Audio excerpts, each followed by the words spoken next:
Welcome to Musing with Tanya D. Once again, I am your host, Tanya D., and we are continuing on with the nature series. And musers, welcome to autumn. And autumn is the season of the harvest. It's the fruition of all the growth between spring and summer. And you have to realize that that's true for us as well, because we receive the benefits from all our work and our projects, even our relationship and our health, from all the energy we put into these areas during the last 6 months. It's the seeds we've sown, now we shall reap. Autumn is the season of gathering nature's products before our winter's rest. If you think about bears, they are gathering and they hibernate in the winter. So it's fresh fruits, vegetables, nuts, and grains, and they're all abundant in this time of year, like citrus fruits, grapes, apples, pears, tomatoes, walnuts, sunflower seeds, even brown rice, corn, and wheat. And they all symbol the harvest and Halloween, because we always put our corn stalks out for Halloween, some hay. There's also the rise of squash and pumpkins because they are way abundant in mid-autumn for the season. And we store the excess of the long winter ahead. So some of us, and I remember doing this in my childhood with my mom, canning fruits and vegetables along with the summer items for obtaining what we would call wood or fuel to stock along with our warm clothing for the cold, darker months ahead of us. So even if you're not growing your own food, autumn is still a time of preparation for the season of rest. It also marks the beginning of a cycle of personal turning within. It's where yin energy starts to actually rise and the yang energy of the heat of summer starts to decline. And it's usually on the mid-September 22nd, say, the equinox day when the night's darkness finally equals the length of the day. And then after this, the nights become longer than the days until the winter solstice, the longest night, usually December 21st. But in autumn, our time seems more directed towards our work, our family, even cleaning up projects at home to get us prepared for the winter months. So the days of seasonal change around the equinox are a perfect time to cleanse your body and lighten your fall's work. And like I said, I like to do my cleanses in the spring and the fall for this reason, just to perk up my body and detox maybe if I haven't been clean eating during the spring and the summer. So like early spring, autumn is a good time for this cleansing, and your eating habits might be fuller, richer, and even heat-producing than that in the spring in order to carry you through the chill of late autumn and winter. This is where heavier and dense foods come into play. And it's time to clear away the finished projects, open up to the inner wisdom that you can experience in activities like contemplation, writing, reading.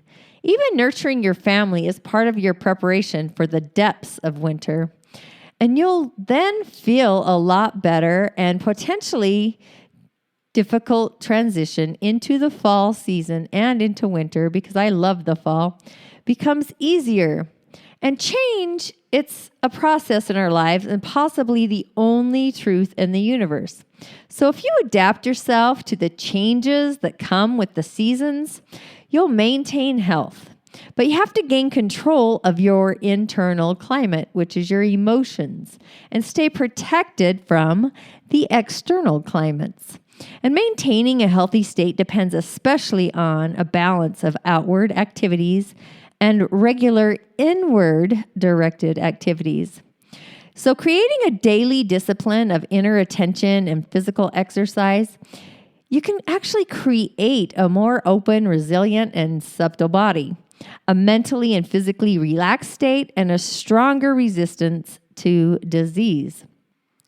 Using your body in dancing, yoga, tai chi, jump rope, or even solo exercises and learning quiet breathing and relaxing will start your day in a more balanced, open state.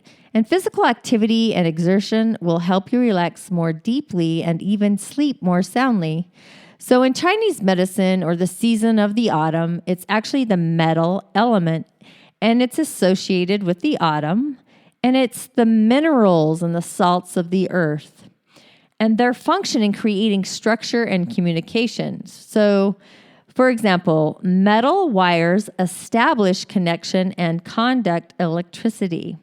And your brain and your nervous system, they really are analogous to electrical wiring.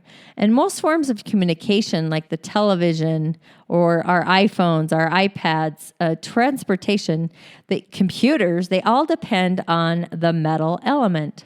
And the Chinese don't include the element air in their 5-element system either, but there's several other systems that do. And sometimes this gets a little confusing, but the associations with metal in the Chinese system, they're very familiar to the aspects of air in astrology, both in Eastern Indian, Northern American Indian, and other systems as well. So both air and metal energies are expressed in inner working and activities of your mind, developing ideas, writing, speaking. And there are different degrees of mental clarity that can be compared to metal's variety of forms, and they range from crude, impure, or even dense ore to a shining crystal clear gemstone. Where the metal element is connected with other outer and inner aspects, it's also associated with the western direction and the color of white.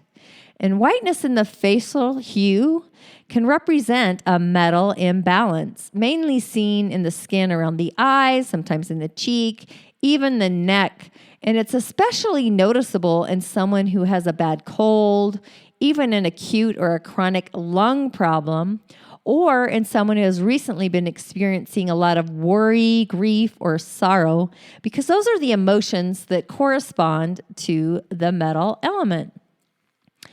And these feelings can be a healthy response, but if they're extreme or prolonged, they can actually injure your lungs and your large intestine, which are the two organs in the body that are associated with the element of metal. So worry can cause poor, shallow breathing or the holding back of proper elimination. And they're both important functions of the lungs and the large intestine. So a characteristic of metal is the sound of weeping or crying, which is an amazing outlet for sorrow and, more importantly, grief. It's healthy to cry, ladies and gentlemen. And the sense organ for the metal element is the nose, which makes sense, right? And it's associated with the sense of smell. And the flavors that correspond to the element of metal in the autumn is actually the pungent or spicy one that's found in aromatic cheeses like Roquefort, Brie. And you can find it in peppers, mustards, and other spices as well, because the flavor opens up the senses, it clears the sinuses, and stimulates the lungs. But you have to realize too much can actually injure your lungs. So if you're craving spicy foods, or if you have a distaste for them, it might suggest an imbalance in your metal element. So for me, spicy foods, I can't have very much. I eat them irregularly because I don't need them, to be honest. And it just is a matter of paying attention to how I feel 15 minutes after I ingest something. And the body fluid for the metal or the autumn is actually mucus, and the climate is dryness, where extreme dryness can actually injure this element and its opposite climate of dampness. And on one hand, being very attracted to dry weather, or on the other, intensely disliking dryness, can also suggest an imbalance of your metal element. So mucous membranes contain two types of cells. They produce a watery fluid and mucus cells, which produce a thicker secretion. And it's the mucus that protects and coats the mucus linings. And the other fluid helps wash debris and bacteria. Excessive mucus is actually related to the state of dryness from inadequate water intake, where too much mucus producing food or from a metal element imbalance. This increased mucus is a place of potential stagnation and a great place for growing microorganisms.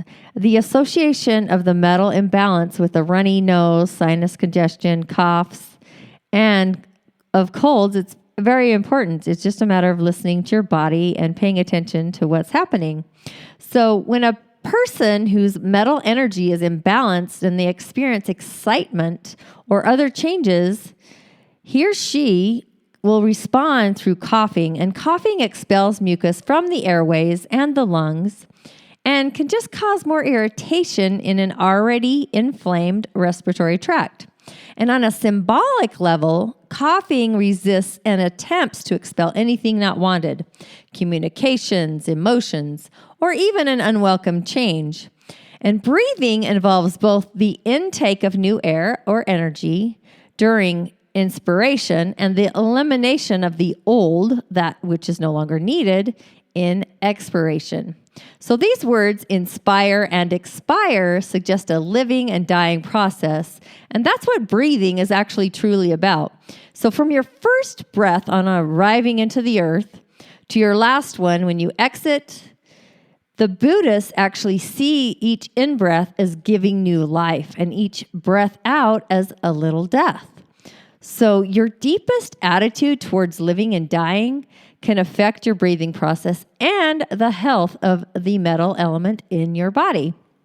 So you can gloomily experience every breath or change in terms of what you're losing, focusing on what you will no longer have, or you can be open and joyful and welcome each breath and each change in your life by looking towards a new experience and the new growth the breath will bring. When you dwell on melancholy, and yes, we've all been there, you're actually prone to injury in the metal element in terms of colds, lung ailments, and even digestive problems. Even your bowel habits have a reflection on your approach to change. For example, you might hold on to fecal matter until you even experience pain, or you freely let go of your waste products. This holding on occurs not just in your large intestines, but throughout the entire body, involving muscular tightness, even mental tension, and other restrictions of bodily functions. You might need to retrain yourself to more easily and efficiently process your foods, your thoughts, and more importantly, your emotions. So the tissues governed by the metal element are the skin and the body hair. So this element fortifies the skin and the hair, and the health often reflects that of the lungs and the large intestine. So the skin actually acts as a third lung, being the outer shell in contact with the air. So both in Chinese and Western medicine, the lung and the skin problems are seen as closely related. So there's asthma, eczema, and skin rashes. They're commonly associated with colds and lung infections. Dry or oily skin can also suggest an imbalance in this element. Like the large intestine, the skin is hugely important in elimination, and the skin can help in getting rid of excess weights. Acne, sores, skin boils, they're common examples of elimination, and they can occur even more while one is even on a juicing cleanse. So the body hair is a metal indicator, and it's more subtle diagnostic tool on the body, where the hair on the head is actually related to the winter, the water, the kidney, and the bladder element. But I'll get more on that when I do the winter nature series. So I don't totally understand the association, but I've been very knowledgeable about the use of it in the skin and body treatments I do, the energetic rebalancing. But you need to pay attention to your changes in your body hair along with your skin's health and vitality. So we can get more reading on this state of well-being of the metal element itself. So we're going to continue the journey on the next podcast and cover the lungs and the large intestine. I look forward to you musing with me. Thanks for joining me. I try to keep these podcasts not too long.